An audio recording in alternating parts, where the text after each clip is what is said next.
ప్రియమైన వారలారా, ప్రభువైన యేసుక్రీస్తు నామములో ఈ ఉదయకాల సమయాన మీ అందరికీ నాకు హృదయపూర్వక వందనాలు తెలుపుకుంటున్నాను. ఈ రోజంతా కూడా మీరు చేయే అన్ని విషయాల్లో దేవుని హస్తము మీకు తోడయ్యుండి మీకు జయాన్ని కలుగుజేయును గాక. జకరియా గ్రంథము 8వ అధ్యాయము 13వ వచనం ఇలా సెలవిస్తుంది, భయపడక ధైర్యం తెచ్చుకొనుడి అనేటువంటి మాటను మనం ఇక్కడ చదువుతున్నాం.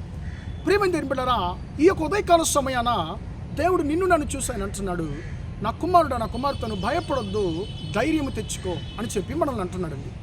ప్రియమైన దేవుని బిడ్డలారా, ఈ యొక్క వచనాన్ని ప్రియమైన ఇశ్రాయేలు యూదా వంశస్థులతో దేవుడు పలికినప్పుడు వారి పరిస్థితి ఏంటని మనం గమనించినట్లయితే, వారు దేవుడికి వ్యతిరేకంగా వారు ప్రవర్తించినందువలన వారిని దేవుడు అన్య దేశంలోనికి, బబులోను దేశానికి వారిని ఖైదీలుగా, బానిసలుగా పంపించేశాడు.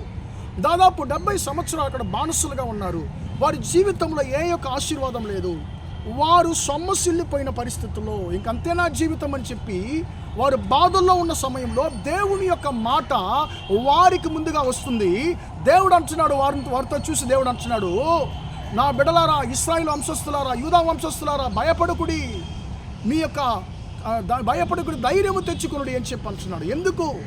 ఇంతవరకు మీరు ఒక శాపానికి గుర్తుగా ఉన్నారు, కానీ మిమ్మల్ని ఎలా నేను శాపానికి గుర్తుగా ఉంచాను, అలాగా రాబోయే రోజుల్లో నేను మిమ్మల్ని ఆశీర్వాదానికి ఒక గుర్తుగా నేను మిమ్మల్ని ఉంచబోతున్నాను, మీ అవమానాలు నేను మార్చబోతున్నాను అని చెప్పి దేవుడు వారితో ఆదరణగా, ఓదార్చే విధానంగా మాట్లాడుతున్నాడు. ప్రియమైన దేవుని బిడ్డలారా, మన జీవితంలో కూడా గతంలో జరిగినటువంటి కొన్ని విషయాలను మనము ఆలోచించి ఆ గతంలో జరిగినటువంటి కొన్ని చెడ్డ క్రియల నిమిత్తముగా, చెడ్డ ఒక సంఘటన నిమిత్తముగా మనము అంటే ముందుకు వెళ్ళలేక, వెనక్కి వెళ్ళలేక ఒకే చోట మన జీవితం ఆగిపోయి ఉంటుంది కొన్నిసార్లు.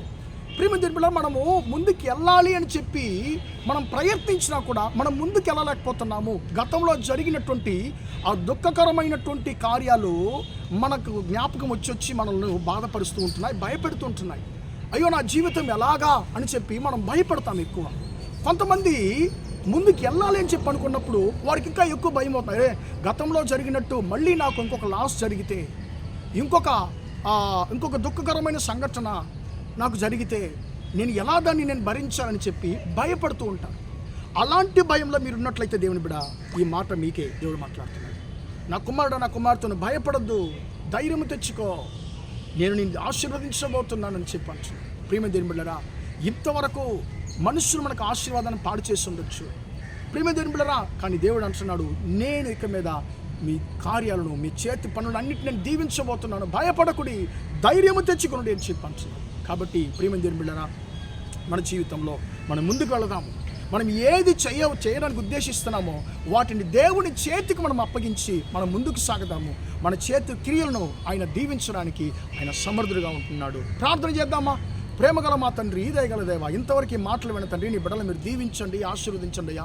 భయపడకుడి, ధైర్యం తెచ్చుకొనుడి అనే మాట ప్రకారము తండ్రి, అయ్యా నీ బిడ్డలు ఏ విషయాల్లో తండ్రి ఆగిపోయి ఉన్నారు, తండ్రి ఏ విషయాల గురించి భయపడుతున్నారు తండ్రి, వారి భయాలంతా యేసయ్య నామంలో తొలగిపోవునుగా కానీ ప్రార్థిస్తున్నాను అయ్యా. వారు చేసే చేతి పనులు అన్నింటిలో మీ ఆశీర్వాదాన్ని కలుగజేయండి అయ్యా.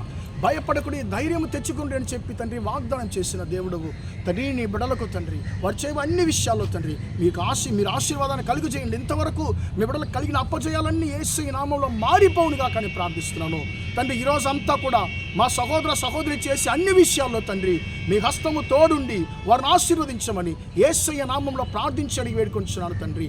ఆమేన్, ఆమేన్. ప్రియమైన వాళ్ళరా, దేవుడు మిమ్మల్ని దీవించి ఆశీర్వదించును గాక. Praise the Lord, praise the lord.